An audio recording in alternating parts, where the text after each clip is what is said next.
ஜூலை மாதம் முதல் வாரத்துடைய weekly top 10 count தான் நம்ம இந்த வீடியோவில் பார்க்க போகிறோம். இந்த வார கவுண்ட் ரியலாக சொல்ல போனால் ரொம்பவே ட்ரையாக இருக்குங்க. டாப் 10 கிடையாதுங்க, டாப் 5 கூட கிடையாது, டாப் 3 மட்டும் தான் போடணும். அந்த அளவுக்கு தான் இந்த வாரம் இருக்குது. ஒரு அதிகபட்ச தேட்டரில் ஓடுற படங்கள் பார்க்க போனால் அதுக்கிட்டு படமே வரல நினைக்காதீங்க. இந்த வாரம் கூட பார்த்தீங்கன்னா ஒரு 5-6 படத்துக்கு மேலே சின்ன படங்கள் வந்துட்டு இருக்கு. பட் அதெல்லாம் சொல்லிக்கிற அளவுக்கு சொல்ல போனால் ஒரு 5 தேட்டர் கூட தராமலாம் இருக்காங்க. அதனால அந்த மாதிரி படங்களை மோஸ்ட்லி ஸ்கிப் பண்ணிட்டு இந்த வாரம் ரிலீஸ் ஆனதுல 2 படங்களை மட்டும் எடுத்துக்கிட்டு லாஸ்ட்டாக ஒரு சில வாரங்களா சின்ன பர்ஃபார்மன்ஸ் பண்ண படங்களோட நம்ம இந்த வாரத்துடைய அப்கமிங் ஸ்டாருடைய வீக்லி டாப் 10 ட்ரெண்டிங் மூவிஸ் கவுண்டில் என்னென்ன படங்கள் என்னென்ன கவுண்ட் பிடிச்சிருக்குன்றதை போய் பார்த்துருவோம் வாங்க.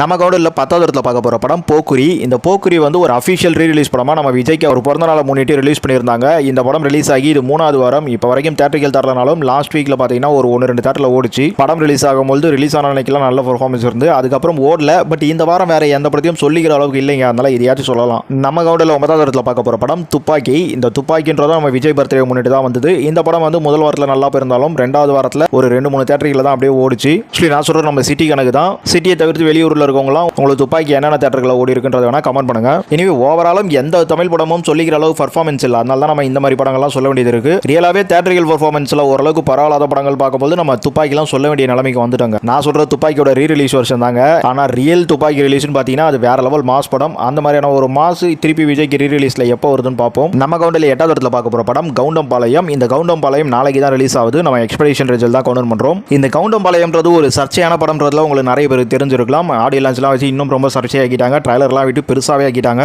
ஆனாலும் தேட்டரிக்கல் பார்க்கும்போது நான் நேற்றுலாம் பார்க்கும்போது சிங்கிள் தேட்டர் தான் கொடுத்துருந்தாங்க. பட் இன்னைக்கு பார்த்தீங்கன்னா ஒரு 4 தேட்டர் கொடுத்துருக்காங்க. நாளைக்கு படம் வரும்போது எப்படி இருக்குன்னு தெரியல. ஆக்சுவலி இந்த படத்தோட ஹீரோ அண்ட் டேரக்டர் ரெண்டுமே பார்த்தீங்கன்னா நம்மளோட ரஞ்சித் தான். ரஞ்சித் 90s பார்த்தீங்கன்னா ஒரு நல்ல குணச்சித்திர நடிகர் அண்ட் ஹீரோ ரெண்டுமே பண்ணிட்டு இருந்தாரு. வில்லனா கூட பண்ணியிருப்பாரு. அவர் ஜாதிய ஒடுக்குமுறைன்ற பேரில் சமூக நீதி மீறப்படுகிறதுன்ற ஒரு கான்செப்டில் படம் எடுக்கிறாரு.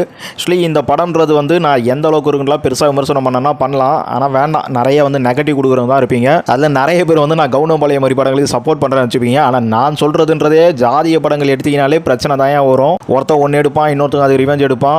அந்த மாதிரிலாம் வந்துட்டு இருக்கும். இப்போ ரஞ்சித் மாரி செல்வராஜ் வெற்றிமாறன்லாம் சூப்பர் டேரக்டர், அவங்களாம் சூப்பராக எடுக்கிறாங்க, இவங்களாம் குப்பை படம் எடுக்கிறாங்கன்னு பேசிகிட்டு இருப்பீங்க.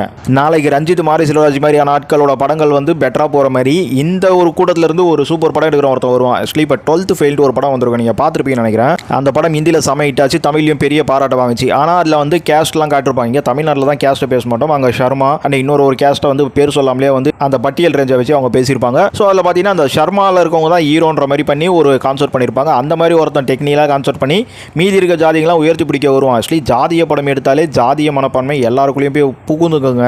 அன்றைக்கி ஏதோ தெரிஞ்சு தெரியாமல் எடுத்துகிட்டு இருந்தான். இன்றைக்கி எல்லாருமே வந்து ஒரு சம மைண்ட் செட்டில் இருக்கும். ஸோ இந்த டைமில் வந்து வேறு மாதிரி கதைகள் எடுக்கணும். கேட்டால் உடனே ஃபாரின்லலாம் படம் எடுக்கிறாங்க, அங்கே கருப்பங்களை அவ்வளோ குடும்பப்படுத்தான் அப்படி இப்படின்னு வானுங்க. இல்லை அதே ஃபாரின்லேயே பார்த்தீங்கன்னா பிரபஞ்சம் அது இதுன்னு சொல்லிட்டு வேறு ஏதோ வந்து ஒரு வேறு லெவலில் போயிட்டு இருக்கானுங்க. ஆனால் இங்கே பார்த்தீங்கன்னா ஒரு 100 படம் வந்துன்னா அதில் அங்கங்கே சுற்றி ஆணவ கொலை அது இதுன்னு சொல்லி கிட்டத்தட்ட ஒரு 50 படத்துக்கிட்ட ஜாதிய படமாக கொண்டு வந்துடுறீங்க. இல்லை இந்த ஜாதிய படங்களை முக்கியமாக பொலிட்டிஷியன் மட்டும் தாங்க பொழைக்க முடியும். எந்த ஒரு சாதாரண மனுஷனையில் பொழைக்க முடியாது. எந்த ஜாதி சம்மந்தப்பட்டு படம் எடுத்தாலும் சொல்கிறேன். அதனால இந்த கான்செப்டே குழி தோண்டி புதைச்சிட்டு வேறு படம் எடுங்க. இப்போ பெரிய டேரக்டர்லாம் ஜாதிய படங்கள் எடுக்கிறனால தான் தமிழ் சினிமா வந்து அதோட மதிப்பை டோட்டலாக இழந்து போயிட்டு இருக்கு. இந்த ஜாதிய படங்கள் யார் எடுத்தாலும் அது ஒரு கலவர படம் தாங்க. இப்போ மாரி செல்வராஜ் அப்புறம் நம்ம ரஞ்சித் எடுக்கிற படங்களை வேற ஒருத்தவங்க வேறு மாதிரி பேசுகிறோம். இப்போ நான் கூட அந்த மாதிரி பேசுகிட்டே வச்சிங்க. ஏன்னா அவங்க சொல்ல வருது என்ன, நாங்கள் புரிஞ்சுக்கிது என்னன்ற ஒரு முரண்பாடு வந்துடும். இப்போ ரஞ்சித் எடுத்துக்க படத்தில் பார்த்தீங்கன்னா மாட்டுக்கறிக்கு ஒரு டைலாக் வச்சிருப்பார். அதை வச்சு மாட்டுக்கறின்ட்டு நீயே இந்த மாதிரி பேசுகிற அவங்க வீட்டு போகணுங்களான்ட்டு. ஆக்சுவலி அதை ரஞ்சித் வந்து அந்த ஒரு ஜாதிக்காரங்க மூலமாக பேசல, அவர் பேசுகிற ஆப்போசிட் காரங்க மூலமாக அவனுக்கு அந்த மாதிரி ஒரு மெதப்பில் இருக்கானுங்க அப்படின்ற மாதிரி ஒரு கான்செப்ட் வச்சிருக்காரு. அதை கூட புரிஞ்சிக்க முடியாமல் ஒரு விமர்சனம் பண்ணுறாங்க. ஸோ இங்கே ஜாதிங்கிறத பேருக்கு பின்னாடி போடுறது மட்டும் தான் ஒழிச்சாங்களே தவிர அதை மண்டையில் வந்து ரொம்பவே பெருசாக ஏற்றி விட்டுறாங்க. அன்னைக்கு ஜாதி சான்றிதழ் வாங்குறதுல இருந்துன்னு பார்த்தாக்கா இன்னைக்கெல்லாம் வந்து ஒவ்வொரு மாதத்துக்கும் ஒரு படம் 2 படம் எடுத்து தள்ளிக்கிட்டே இருக்காங்க. எங்கே பார்த்தாலும் ஜாதியம்ன்றது இல்லாமலே கிடையாதுங்க. இப்போ நம்ம இதெல்லாம் வந்து வேணாம் என்னன்னு பேசிகிட்டு இருக்கோமா. ஆனால் சில பேர் வந்துருவாங்க, நான் ரஞ்சித்துக்கு சப்போர்ட் பண்ணுறேன்னு சொல்லிட்டு. நான் யாருக்குமே சப்போர்ட் பண்ணலன்றதான் அப்போதுலேருந்தே சொல்லிட்டு இருக்கேன். பட் இவங்களாம் ரஞ்சித்துக்கு சப்போர்ட் பண்ணுறோம், ரஞ்சித் அட இருங்க ரஞ்சித்னு நான் ஏதோ போக்காம பொதுவாக சொல்லிட்டு இருக்கேன். நம்ம ரஞ்சித் வர இருக்கார்ல, ரஞ்சித் வேஸ் ரஞ்சித், ஜாதி வேஸ் ஜாதி. பாருங்கடாடே இன்னும் என்னென்ன வரப்போதோ தெரியலையே. சரி ஓகே மக்களே, நான் சொல்ல வந்த விஷயம் இந்த கவுண்டம்பாளையம் மாதிரி படங்கள்லாம் நீ சப்போர்ட் பண்ணுற, நீ வந்து ஆதிக்க ஜாதி அணுகுமுறையோடு இருக்க, அடுத்த பொண்ணை காட்ட அந்த மாதிரிலாம் நிறைய பேர் சொன்னீங்கன்னா ஒன்றே இல்லைப்பா. மாரி செல்வராஜ், ரஞ்சித், வெற்றிமாறன் இவங்க வீட்டிலலாம் பொண்ணு பிள்ளைங்க இருக்கும். யாராச்சும் கடைசி கோடி ஒதுக்கப்பட்ட மக்கள் இருப்பீங்களா, அவங்க வீட்டில் போய் பொண்ணு பிள்ளைய கேளுங்க, அவனுங்க தராங்களான்னு பாருங்க. தரலன்னா நீங்கள் கவுண்டம்பாளையம் மாதிரி படம் எடுக்கிறவங்களாம் வந்து குற்றம் சொல்லுங்க. இது அந்த காலத்தில் பாரதி கண்ணமாண்டு படம் எடுத்து சூப்பராக ஹிட் அடித்த சேரனே அவர் பொண்ணு வந்து லவ் பண்ணிச்சா அது இதுன்னு பஞ்சாயத்து பண்ணார். ஸோ மக்கள் புரிஞ்சுக்கிங்க, நான் அவ்வளோ தான் சொல்லுவேன். அவன் படம் எடுத்து அவனுங்களுக்கு வந்து ஒரு ரேஞ்சு வரணுன்றதுக்கோசம் பார்க்குறான். நாய் அதெல்லாம் தேவையில்ல. நீங்கள் வந்து உங்களுக்குள்ள புரிதல் வச்சுக்கிட்டு பொழைக்கிறதுக்கான வழியை பாருங்கள், நல்ல வேலை தெரியுங்க, நல்ல படிப்பை பாருங்கள், நல்ல குணநலங்களை வளர்த்துக்குங்க, அடுத்தவங்க மேலே யார் மேலேயும் கால் பண்ண வச்சு தேவையில்லாமல் ஓடுங்கன்றதை சொல்கிறேன். பட் என்ன திட்டுவீங்க, சரி திட்டிட்டு போங்க, நான் அடுத்த ஒன்று போகிறேன். நம்ம கவுண்டில் 7வது இடத்துல பார்க்க போகிற படம் 7G.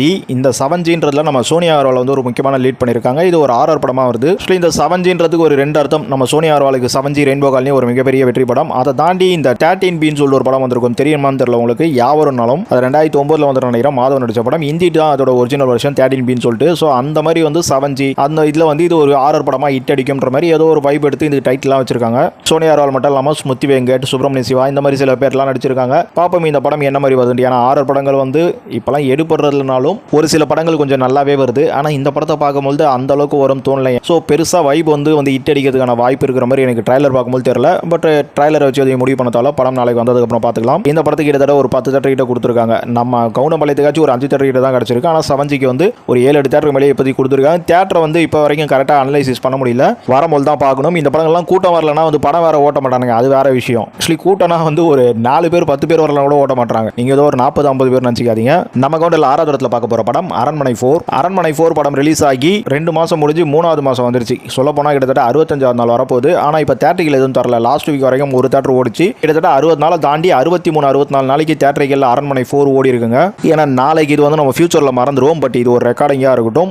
இன்னி வரைக்கும் இதுக்கு அடுத்த வாரத்துக்கான தேட்டரிகள் ஸ்க்ரீன் தரல. அப்படி கொடுத்தாங்கன்னா 70 நாள் கடந்து ஓடின படமா அரண்மனை 4 மாறும். நம்ம கவுண்டில் 5வது இடத்துல பார்க்க போகிற படம் பிடி சார். பிடி சார் படம் ரிலீஸ் ஆகியும் 40 நாளை கடந்து ஓடிட்டு இருக்கு. கிட்டத்தட்ட இந்த படம் இந்த வாரம் ஓடிச்சுன்னா 50வது நாள் வந்துடும் நினைக்கிறேன். இந்த படமும் போன வாரம் பார்த்தீங்கன்னா 2 ஸ்க்ரீன் கிட்ட ஓடிச்சு. ஆனால் இந்த வாரம் வாஷ் அவுட்ல தான் இருக்கு.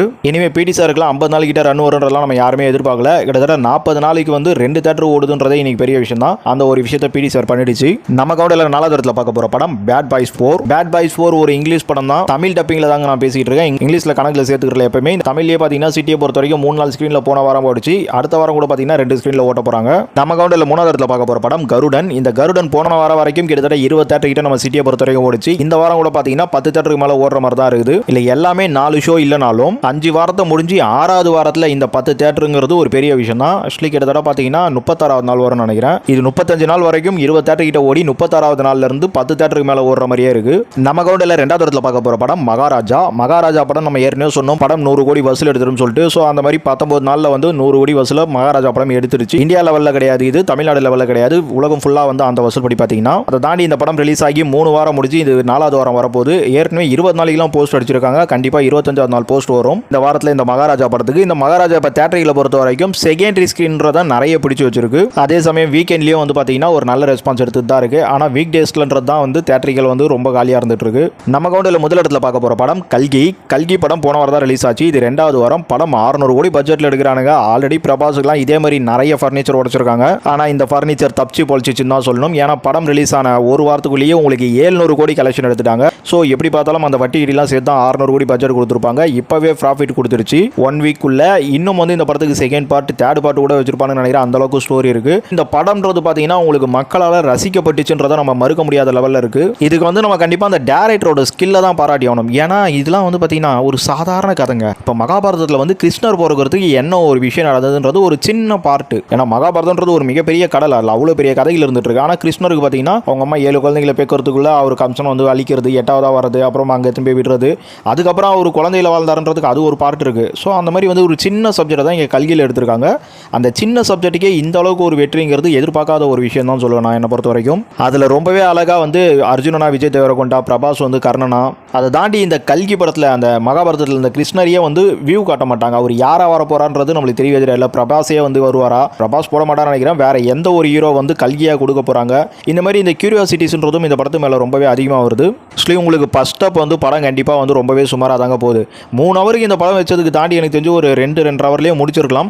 இனிமேல் நிறைய விஷயங்கள் அவங்க சொல்ல ட்ரை பண்ணியிருக்காங்க. அதெல்லாம் ஈஸியாக வந்து மக்களுக்கு கன்வே பண்ணுற மாதிரி 2 ஹவரில் முடிச்சிடலாம். 2-20 நிமிஷம் போதும் எனக்கு தெரிஞ்சிடல. காம்ப்ளெக்ஸ்னா என்ன, யூனிட்னா என்ன, அந்த காம்ப்ளெக்ஸில் என்ன மாதிரியான வசதி இருக்குது, இது ரொம்பவே ஷார்ட்டாக சொல்லிட்டு அதுக்கப்புறம் போயிடலாம். அந்த குழந்தையை காப்பாற்றுறது தான் சீன்னாலும் அங்கே அஸ்வத்தமனுக்கும் நம்ம பிரபாஸுக்கும் அபிஷேக் பச்சனுக்குலாம் ஃபைட் வச்சு சூப்பராக பண்ணியிருக்காங்க படத்தை. அதை தாண்டி கிளைமேக்ஸ்லாம் வந்து அந்த ஒரு உமனை காப்பாற்றுறது தான் கதனாலும் அதுக்குள்ளே அவங்க கொண்டு வர சீக்வன்ஸ் இருக்குது பார்த்தீங்களா. ஸோ ஒரு டேரக்டராக நாக் அஸ்வின் கண்டிப்பாக வந்து மிரட்டி விடுறாருன்னு சொல்லணும். அவரோட ஹிட் ஆர் ஃப்ளாப் கவுண்டர்லாம் போடுறேன், அதை யாரும் பார்க்கல. ஆனால் ஒரு மிகப்பெரிய டேரக்டருங்க நாக் அஸ்வின், அதை மறுக்க முடியாது. ஏன்னா இந்த மாதிரியான கான்செப்ட்ன்றது வந்து அவ்வளோ பெரிய ஒரு சூப்பர் கான்செப்டாக இதை வந்து கொடுத்ததுன்றது நம்ம நாகாஸ்வின் மட்டும்தாங்க. கல்கியை நீங்கள் ரொம்ப பெட்டர் பண்ணியிருக்கலாம், ஆனால் சின்ன சப்ஜெக்ட் எடுத்துகிட்டு அதில் பெரிய வைப்புன்றது இந்த மனுஷன் கொடுத்துருக்கான்றதை மறுக்க முடியல. ஸோ இந்த கல்கி படத்தை பல பேர் வந்து இது ஓடக்கூடாது, இது போயிடக்கூடாதுன்ட்டு ரொம்பவே ட்ரை பண்ணிட்டு இருந்தாங்க. ஆனால் அது எல்லாத்தையுமே தகர்த்தெறிஞ்சது வந்து நான் நம்ம நாகாஸ்வினோட அந்த ஒரு ஸ்கில்ன்றதை மட்டும் தாங்க சொல்லுவேன். ஏன்னா படம் வந்து அவர் இந்த மாதிரி கொடுத்ததால மட்டும்தாங்க இந்த படம் ஹிட் ஆச்சு. ஸோ இதுக்கு செகண்ட் பார்ட்டுக்கு ஒரு மிகப்பெரிய ஓப்பனிங் இருக்குது. இந்த பார்ட்டுங்கிறதே 1000 கோடி அடிச்சிடும்ன்றதை நான் முதல்ல சொல்லியிருப்பேன். ஸோ இப்போ வந்து பார்த்தீங்கன்னா இது 1500 கோடியை தாண்டி போனாலும் ஆச்சரியப்படலான்ற மாதிரி தான் இருக்குது. ஏன்னா இந்தியன் 2 மட்டும் தான் இதுக்கப்புறம் இருக்குது. அந்த 2 வாரம் வந்து இது பர்ஃபார்மன்ஸ் பண்ணோம். இன்னொன்று வந்து இப்போ நம்ம தமிழ்நாடு பொறுத்த வரைக்கும் மோஸ்ட்லி மெயின் ஸ்க்ரீனில் கல்கி தான் ஓடுது. லாஸ்ட் வாரலாம் பார்த்தீங்கன்னா மெயின் ஸ்க்ரீன் மட்டும் இல்லாமல் செகண்டரி ஸ்க்ரீன்லையும் இந்த கல்கி ஓடுச்சு. ஸோ அது எல்லாமே இந்த படம் வேலைக்கிழமையே வந்ததுனால அன்னிலிருந்து வீக்கெண்ட் வரைக்கும் ஹவுஸ்ஃபுல் ஆக ஆரம்பிச்சு. ஆனால் வீக் டேஸில் பர்ஃபார்மன்ஸ் கம்மியாக தான் இருக்குது. பட் அதிகமான ஸ்க்ரீனில் போட்டும் வீக் டேஸில் செம ஃபாஸ்ட் ஃபில்லிங் செம ஹவுஸ்ஃபுல் ஷோஸ்லாம் போனதுனால தான் இந்த படத்துக்கு இவ்வளோ பெரிய ஒரு ரெக்கார்டு. சரி, ஓகே, இன்னும் நிறைய விஷயங்கள் பேசணும்னா பேசிட்டே போவேன். வீடியோ முடிச்சுப்போம், அடுத்த கவுண்டில் பார்ப்போம்.